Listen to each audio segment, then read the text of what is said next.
Assalamu alaikum, you're watching Views and News and I'm Faisal Rehman live from our Islamabad studios. Today we'll be talking about this ongoing Ukraine-Russia crisis. Now there was this very important meeting that was also held between the foreign ministers of Ukraine and Russia in Turkey, and according to the Russian television and the Russian media, now it seems that the ice is melting, because there were different accounts on which they were supposed to talk, and certain issues have been sorted out. Perhaps it seems that Mr. Zelensky, the president of Ukraine, has finally admitted that they won't be joining NATO, and perhaps that was one of the most important reason why the Russians attacked Ukraine.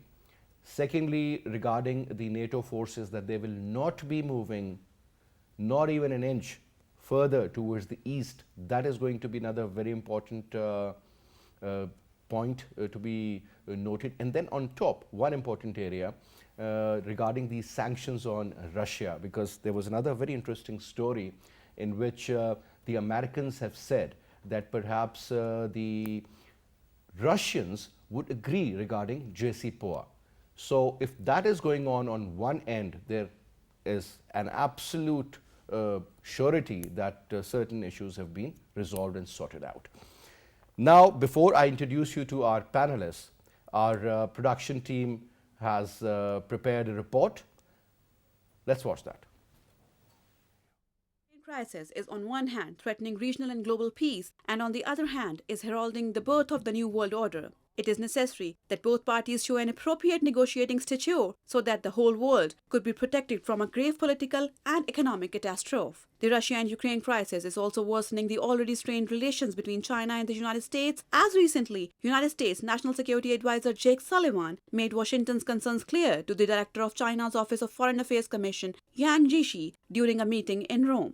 On the other hand, United States State Department spokesperson Ned Price also said that China or any country in the world which will provide any kind of help to Russia's war choices will face consequences. China's foreign ministry spokesman Yao Lijian dismissed these reports regarding supporting Russia militarily and said that the United States has been spreading disinformation targeting China on the Ukraine issue with malicious intentions. China's foreign minister Wang Yi, while talking to his Spanish counterpart Jose Manuel Albares, also said that his country does not want to be impacted by Western economic sanctions imposed on Russia, as China is not a party to crisis. The earliest possible solution to the Ukraine and Russia crisis is immensely needed in order to restore the true tranquility in the world, which currently is under the shadows of a Third World War.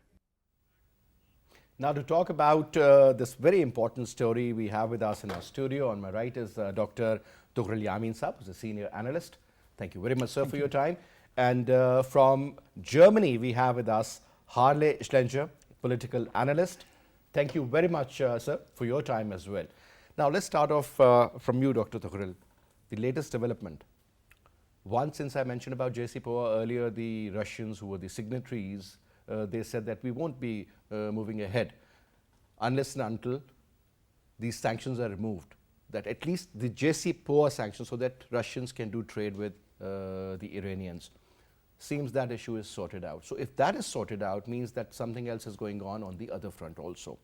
Now we got to know that Mr. Zelensky has perhaps agreed regarding he do not want to be a part of the NATO now. I mean, this was the basic bone of contention between these two countries.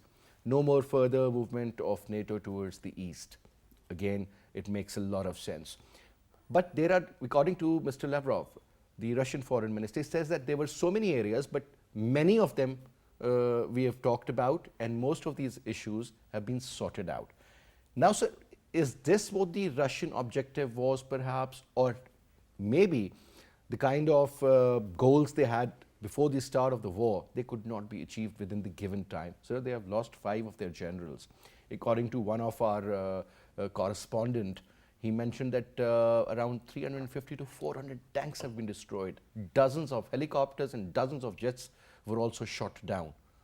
A lot of kinetic damage on the Russian front. Forget about what is happening in Ukraine, we all know. Your take, sir. Faisal Saab, these are tactical issues. shooting down aircraft or killing generals really do not matter in the longer run. Russia has its objectives. Russia wanted the eastward expansion of NATO to be halted. It has, I think, succeeded in doing that. The Americans, neither the Americans nor their NATO allies stepped into the war between Ukraine and Russia. The only thing that they were doing was condemning Russia or imposing sanctions on Russia. I think Russia has a capacity to absorb sanctions, economic sanctions, and it has also the capacity to lose some tanks or some men or some other physical losses. I think Russia has the capability to absorb it. If you see it in the larger picture, comparing the relative strengths of Russia and Ukraine, Russia is a nuclear power. And I think from the very beginning, Putin's played the nuclear card. Although he was condemned for it, he said that my nuclear weapons are on high alert. The signal was not for Ukraine; it was a signal for the United States of America and other countries which in Europe which are hosting U.S. nuclear weapons, which includes Germany, France, Great Britain, Holland, even Turkey. So they had that extended nuclear deterrence. So they were warned that you cannot escalate the tension to a level where we will come to use the nuclear weapons. So it was a kind of, not exactly, but a kind of a replay of the Cuban Missile Crisis, in which conversely the Russians or the Soviets had placed their nuclear weapons in Cuba, which the Americans 1962, they considered their backyard. Similarly, this is their backyard. Ukraine was part of the Russian Empire. It was part of the Soviet Union. So they have been saying from the outset, we don't want any extension, and we do not want any further deployment of even conventional weapons. You see, in Poland, they have got part of their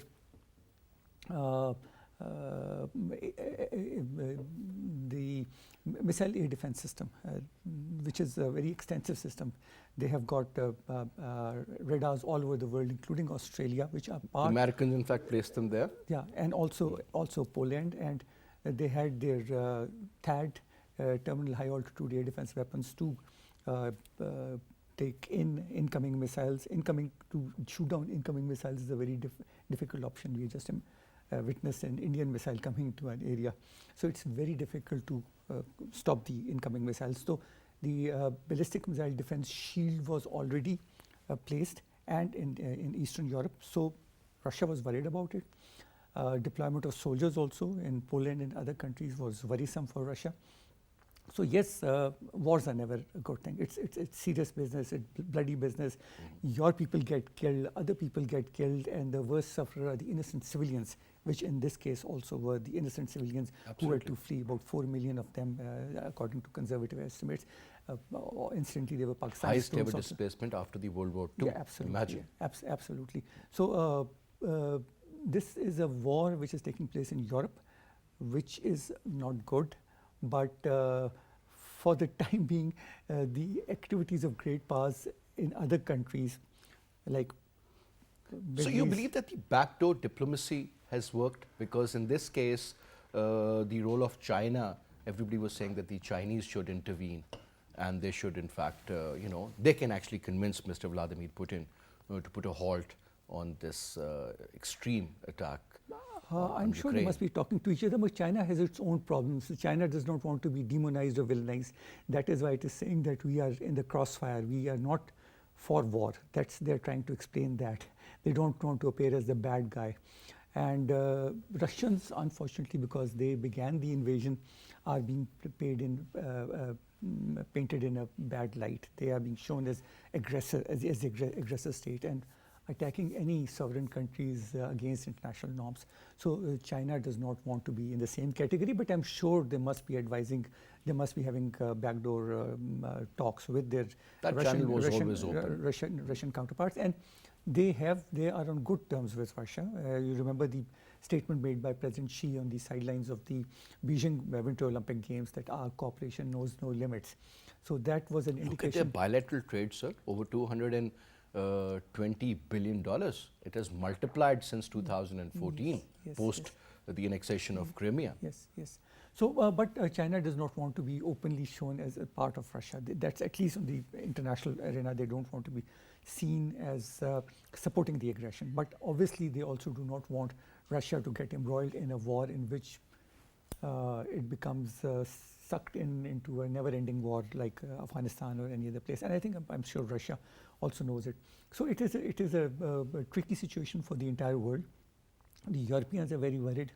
It is a war on their doorsteps. They do not want it after the First World War, Second World War, and also I say after the Balkans War, where the major sufferers were the Muslims. In this case, the Christians who are getting both killed. the sides. Both the sides, not the Muslims. So it is a war in which Europeans are being killed, Christian Europeans are being killed. Not good, not good by any stretch of imagination. It's bad. Killing of human beings is bad in any situation.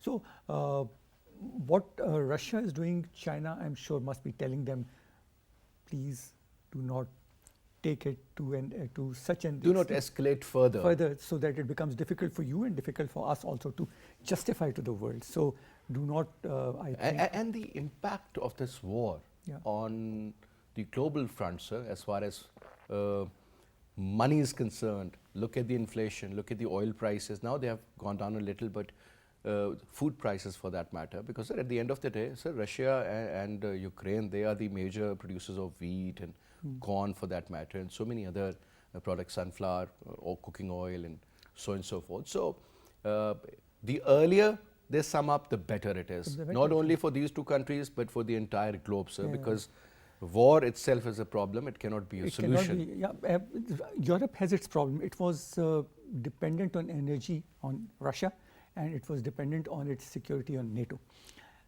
So they were they've been exposed. Rock and a hard place. So they've come up with strategies. They say that we are going to increase our reserves of energy.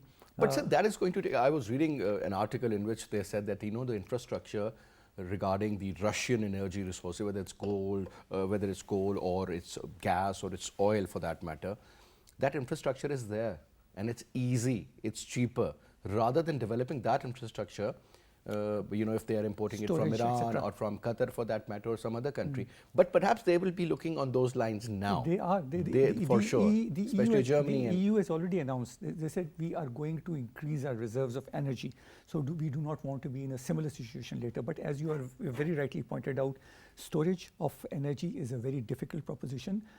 And not only that, you have to ensure the safety and security of energy supplies also, because they are vulnerable to obviously any kind of attacks. Absolutely. It can be blown up. It's an It is a matter of a missile being fired. That's it. It's an incendiary material. It has to be protected. So what do they do? Do they make tanks which are deep enough? They do that normally. Cover? This is how they do it. Yeah. But anyway, sir, let's hear Mr. Harley, what he has to share with us regarding this. Sir, again, I'll refer to an article. And interestingly, I was surprised to know that when we talk about these $640 billion worth of reserves that the Russians have, so 22% of it is in gold, and that is around 2,400 tons of gold I'm talking about. It's in euro, it's in pound sterling, it's in dollar, and so that makes it's a very good mix for them, not to rely 100% on US dollar. And secondly, sir, at the same time, when we talk about the Saudis talking to the Russians, they said, okay, fine, in rubles, we can always do trade with Chinese in yuan for that matter. I forgot to mention the investment in yuan also by the Russians. So, how long, let's suppose if this war is prolonged, how long the Russians can afford it? Forget about the kinetic damage that they've lost X number of helicopters or X number of men or perhaps 5 generals or around 400 tanks or whatever, because when you talk about the tactical level war, it's a different ball game altogether inside the cities. Don't you think, sir, it is something which the Russians also need to ponder upon, that whatever they calculated, it didn't happen the same way? Well, let me say I have a slightly different view of what's actually happening, because it's my point of view and the point of view of our associates at the Schiller Institute, that Putin tried for almost 15 years to make the point about NATO's eastward expansion. He tried since 2014 to speak about defending the Russian ethnic population in the Donbass, 14,000 of whom have been killed, predominantly civilians, by Ukrainian National Guard and neo-Nazi forces. Putin tried to make these points over and over and over, and the US did not listen. And the US insisted instead that Putin had no right to interfere in what's going on in his neighboring country. And you brought up before the question of the Cuban Missile Crisis.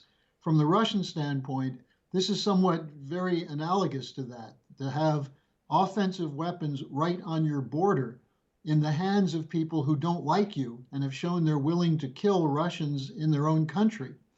So I think Putin is going to continue until he gets the security guarantees he asked for.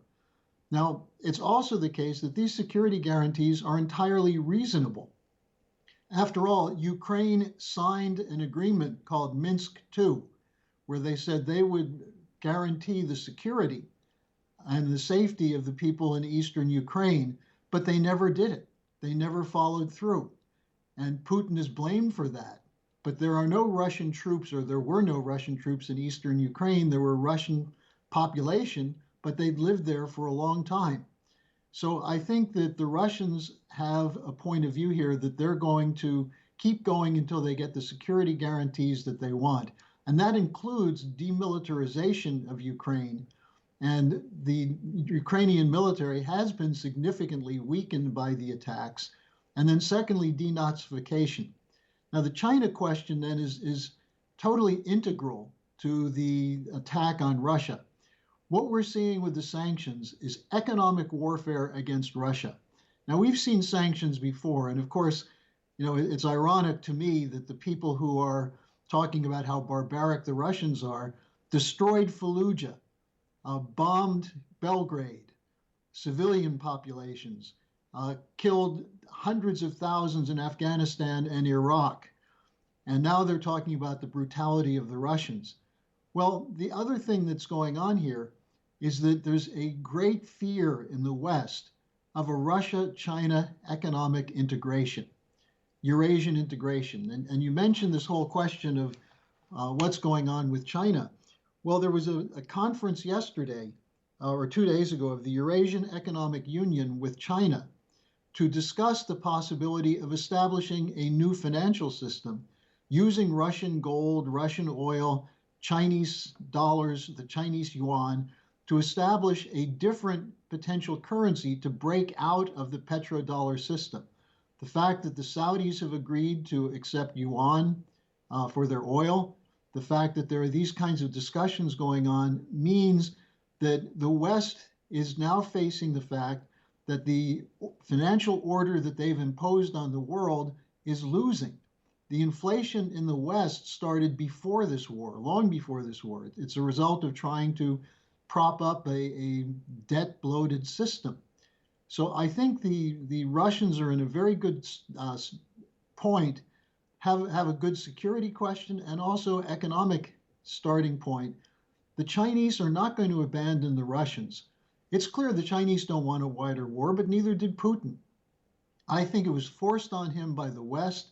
I think it's Biden, it's Blinken, it's the City of London, it's NATO that was spoiling for this because they want to degrade Russia. And when I say that, I'm not just saying that that's my view. Leading American officials have said their goal is to destroy the economy of Russia with these sanctions. And that's why they're fearful that Russia and China may move to a new financial system. And countries such as Pakistan, India, South Africa, Brazil have so far remained neutral. They refuse to condemn Russia at the UN's General Assembly for good reason, because they've seen Anglo-American imperialism level countries before that didn't accept their economic order. That's a very good point that you have raised. But sir, do you see this particular war going on for another couple of weeks, or do you believe that eventually the talks would be fruitful, they'll yield some legitimate result, and eventually both the parties would be satisfied and the demands of the Russians would be met? But sir, what about these sanctions which are already imposed? Do you think the West is going to still put pressure on the Russians through various means, or things would be just as normal as they were before? Two questions there. First of all, I think that the Zelensky's comments that Ukraine has no need to go into NATO, he could have said that 3 or 4 or 5 weeks ago, when he said that the Ukrainian government can negotiate with the people in the Donbass. He could have said that 4 or 5 weeks ago. Why did he not? I think it was NATO that pressured him to provoke this confrontation. Now, I think the fact that Zelensky is now saying we can accept a non-invitation to NATO, we can accept some kind of accord with the Donbass, I think that's a sign that Ukraine is about to make some concessions.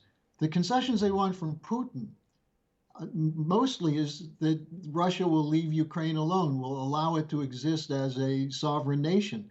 I don't think that's a problem unless they keep getting weapons from NATO and unless they do nothing to curb the radical extreme right-wingers in the Ukrainian security and defense forces who trace their origins back to the Nazi period when their grandfathers fought on the side of the Nazis to exterminate Russians, Poles, Jews, and others in Ukraine. So I think that's another valid point that Putin has been making. I think if there's a denazification, an agreement to pull back these right-wing forces, take arms away from them, then that would be a step toward an agreement. But I think the Russians recognize that they've made their point, and now it's just a question of finding a way that the West can back off. Now, on the second question, I'm not sure these sanctions are ever going to get lifted. There was a seminar at the Atlantic Council the other day. The Atlantic Council is one of the British-American think tanks that's been pushing this confrontation with Russia for years. And one of the things they said is that this is such a complex situation, it may take a very long time to unwind the sanctions. What they're basically saying is they want to continue the sanctions until they're sure that Russia poses no threat to the existing geopolitical order of a division between East and West, North and South, rich and poor. The Russians don't want that division. The Chinese don't want it. The Chinese and the Russians have been saying there should be no blocks. And the Prime Minister of Pakistan, Khan, has been very clear on this also, that he doesn't want Pakistan to have to choose between one bloc or another. Well, why do we have blocks? That's the geopoliticians. That benefits the arms manufacturers, it benefits the bankers, but it hurts every person who has to live in a country that has to choose whether to be on one side or the other. Now, what we're doing, we're circulating a petition, the Schiller Institute, calling for the convening of a conference to take up a new security and financial architecture for all nations. One of the things Lavrov said, which is very important, is that no nation is secure unless all nations are secure. And I think that's an extremely important concept, because the other thing, and I think you're quite aware of this, the other thing that is coming up is the Western powers forcing a confrontation with China over the South China Sea, over Taiwan, and trying to contain China. And my point has always been, why is the economic improvement of China a threat to the West? And so unless we get to a new security and financial architecture, we're going to continue to have these old imperial antagonisms. Maybe there aren't empires anymore, at least in the sense of the 19th century. But the 19th century thinking is still there in the establishment in the United Kingdom and in the United States. Well, that's a very, very valid point. Now, Tughral Sahab, we used to hear this word very often, New World Order.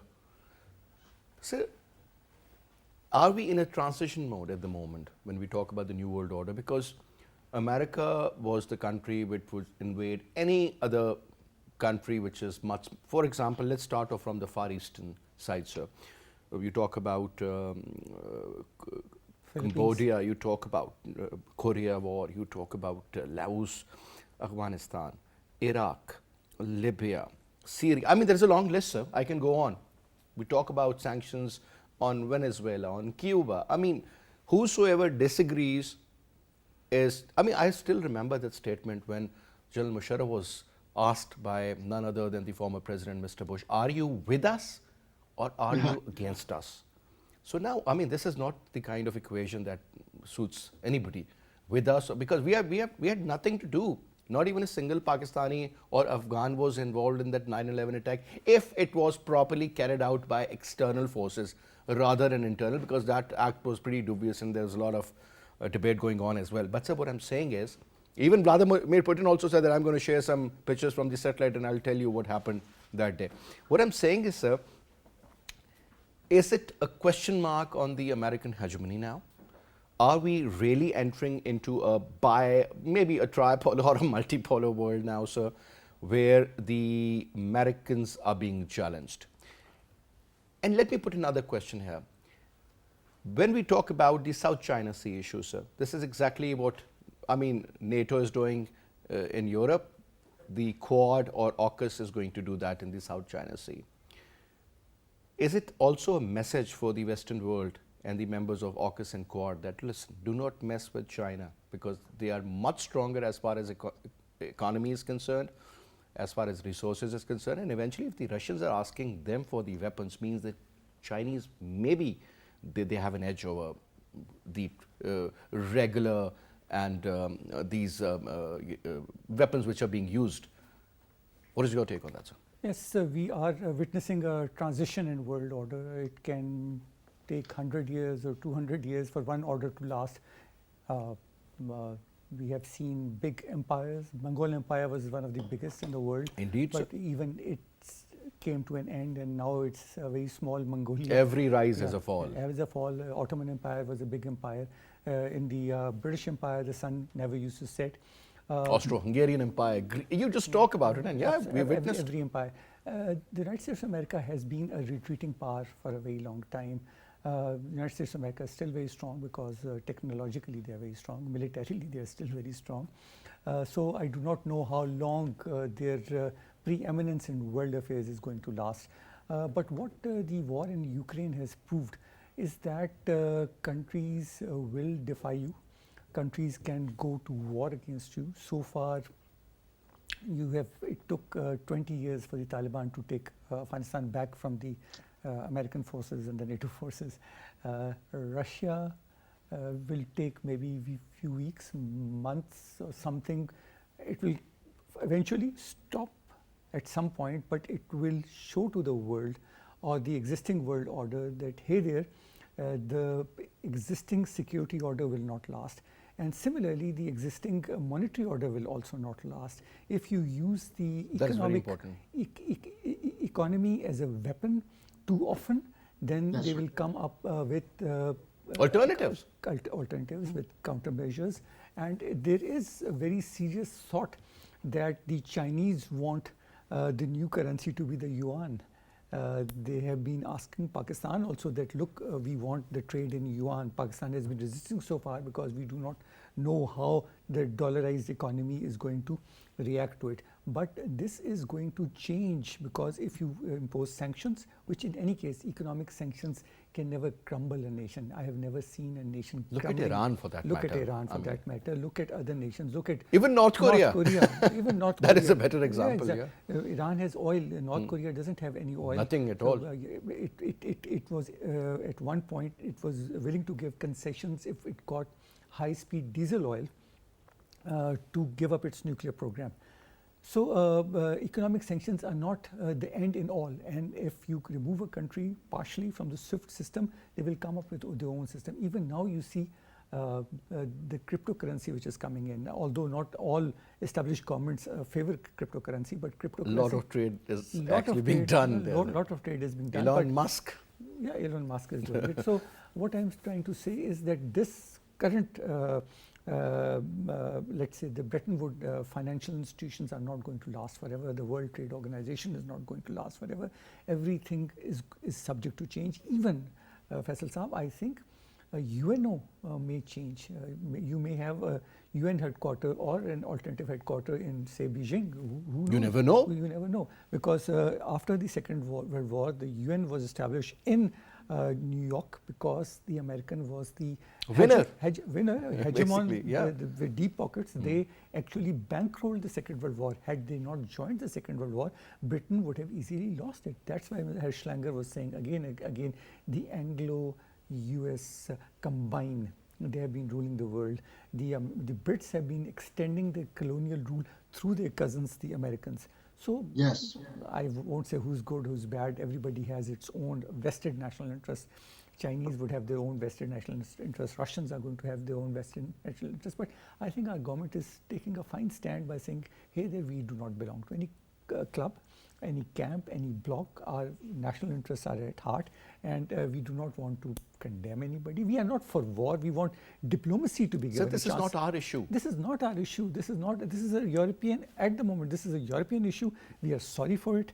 And that's why It's your headache, your problem, you sort it out. you solve it. And that is to show sympathy with the Ukrainians. We have already decided to send them substantial aid, humanitarian aid. I think that's a That makes sense. That makes sense. You can send more aid because Or medical help or something of that sort. Humanity must be helped. The poor people who are fleeing Ukraine must be helped. But we do not belong to any political camp. We have our. Look at the way the Indians are handling the issue. They are actually caught between a rock and a hard place. They have. Sir, the other day, one of the question was put by a journalist, forgetting his name, to the spokesperson of the State Department, and she was saying that, well, we are not sure about putting sanctions or anything of that limit because the Russians has very clearly asked Indians to buy their oil at discounted rates. So China would love it. But Indians were okay with it because Indians' dependency on Russia has been for such a long time. Absolutely. You just can't take a U-turn immediately. 60% especially because whatever is being offered by the Americans, India would squeeze Russia also, get the best. It's just like Russia is still, I would say, a cash cow for them. Whereas Americans would replace at some stage, depending again, and I think India would think twice, because if they are thinking that the Western world will support them against China in case of a war or a problem in the region, Ukraine is I think Ukraine is a brilliant example for them. And this, because the kind of words which were chosen by the ambassador at the UN, the ambassador of India at the UN, I mean, so calculated. I could tell that, you know, every full stop and comma, I mean, they've thought about it a million times. So I think brilliant diplomacy, because why should India is a growing economy at the end of the day. Bloc system doesn't suit them at all. They need to remain neutral. Pakistan at the same time is a much smaller country. And I think the kind of alliance which we have with the Chinese, Indians do understand the magnitude of that. And that is a reality. Now, sir, one important point that I want you to throw light on, Mr. Harley, is that do you believe that China, Russia can offer credible alternatives to Western economic and political institutions? Well, it's not just China and Russia, as you were just discussing. If you think this discussion we're having, I think, is very important about replacing blocs. How do you do that? Well, let's go back about 60 years to the non-aligned movement, in which many countries were involved. It was an attempt to avoid having to choose between the Soviet Union and the US. And what was the problem with it? The problem was that we still had the International Monetary Fund system that was essentially the British Keynesian system, which then became after 1971, a neoliberal system. And this neoliberal system serves the interests of the wealthy, but not the developing sector. The developing sector has been a looting ground for the rich countries, and especially as we're talking about the Anglo-American forces in the recent period. Now, how do you get out of that? Well, I think that what Russia and China represent is a throwback to an era when the emphasis on economics was physical economy, was production. In the United States, we've shut down our manufacturing. We've shut down whole sectors of industry. And the main source of wealth is speculation. It's betting on stocks. It's creating new financial instruments like derivatives and credit default swaps that have no value, nothing behind them. You mentioned earlier Russia has gold. Well, China has infrastructure. They have physical production of steel, of new technologies, of a space program. There are many countries that wish to go in that direction. and don't want to be raw material producers for the West. One of the things that Biden's advisors were saying is that sanctions against Russia could reduce Russia to a third world economy profile of just being an oil and gas producer. That's something Putin will never accept. If the Russians work with the Chinese and then offer to other countries cooperation in upgrading infrastructure, power grid, and things of that sort, then you have a role for countries like India, Pakistan, South Africa, the so-called BRICS countries. So I think there's a desire to break out from under the control of the International Monetary Fund, the World Trade Organization, for sovereign nations to work together on what Xi Jinping calls win-win programs. Now, interestingly, Wang Yi, the Chinese foreign minister, did a presentation the other day, and he said, we would like to work with the United States. We'd like them to join in the Belt and Road Initiative. And I think this is what Russia and China would prefer.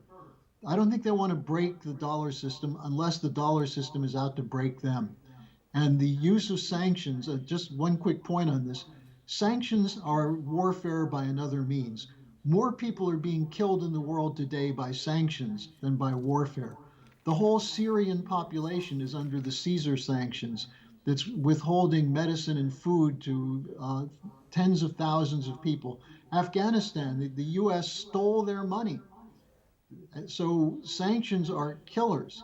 And we can't have a world in which a country says, we're the democracy, therefore we're going to impose sanctions on you if you don't accept our terms. That's not democracy. That's authoritarianism. Exactly. So since you mentioned about BRICS, there's another group that's called MINT.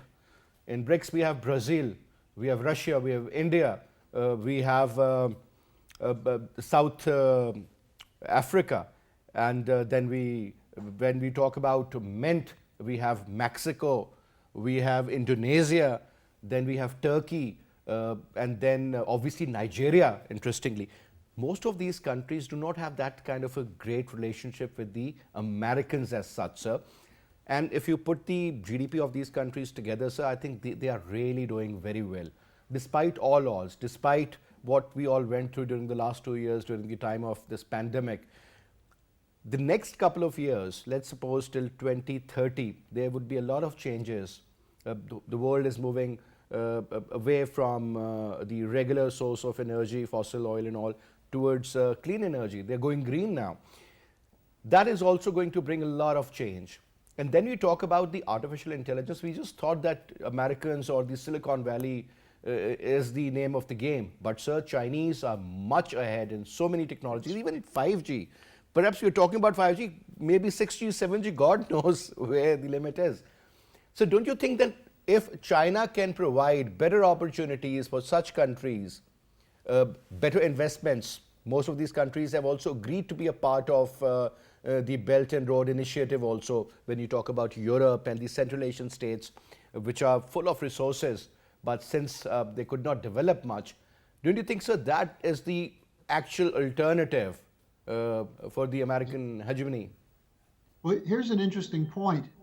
German industrialists and French businesses want to be part of the Belt and Road Initiative, but the European Union, under the impact of the British, American, and NATO, has been telling them you can't deal with China, you can't deal with Russia. So even the Europeans see the future from Eurasia and Asia, and that's a healthy view.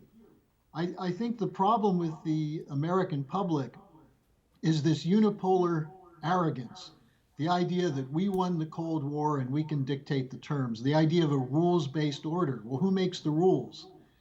I don't think that works for the world. In my personal view, and I've said this in articles and a number of speeches, the unipolar world is on the way out, as your other guest has indicated also.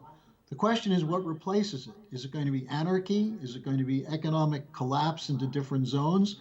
Or can there be an agreement for a win-win policy of cooperation for economic development?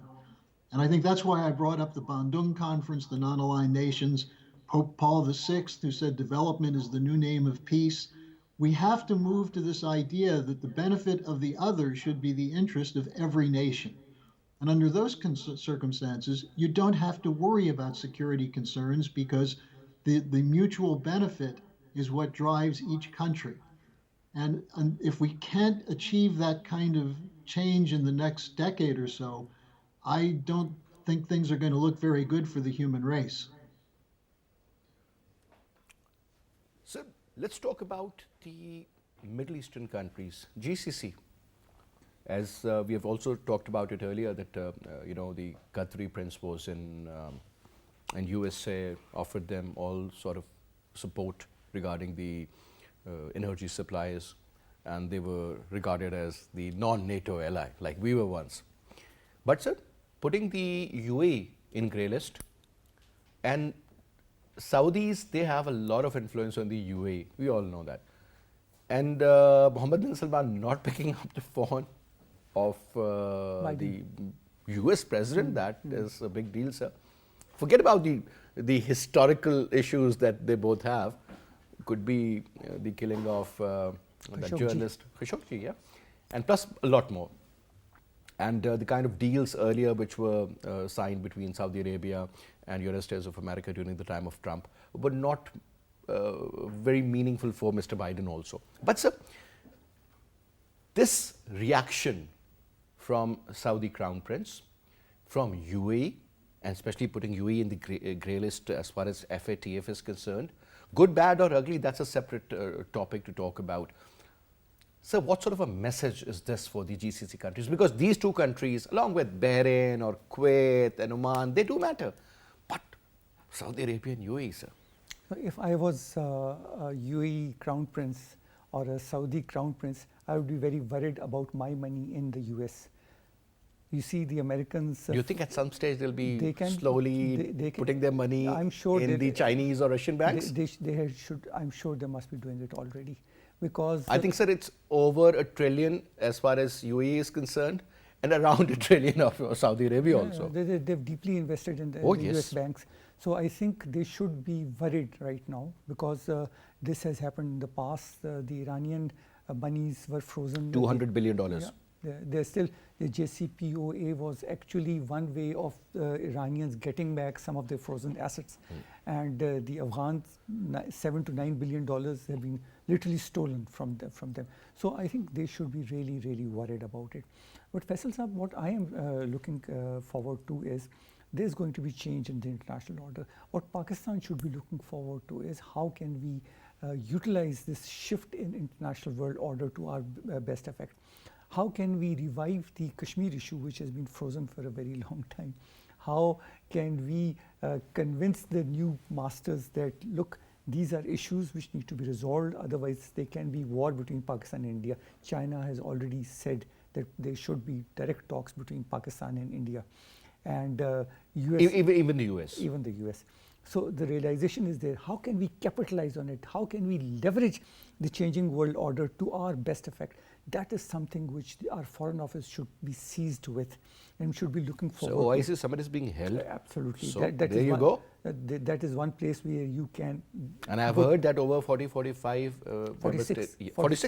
countries have said yes to it. There are 47 countries, so we're still short of 11 countries. But this is very important. I think issues like Kashmir, Palestine, this should be revived, because they've been frozen for far too long.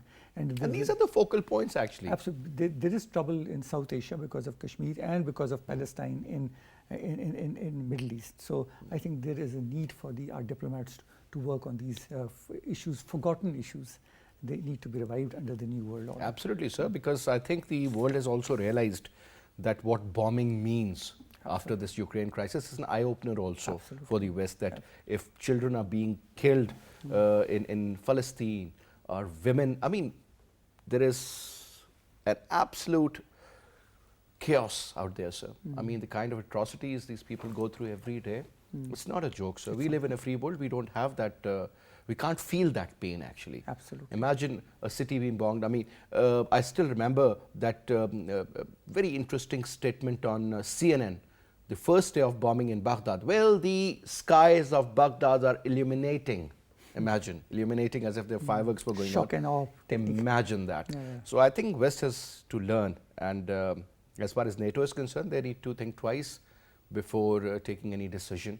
But as we all believe in that, I always say that war is a problem itself. Absolutely. It cannot be a solution. Killing doesn't mean that you are providing some sort of security to absolutely, anybody else. Absolutely not. All the nations, they do matter, and as mentioned very rightly by Mr. Harley, that development is the name of the game now.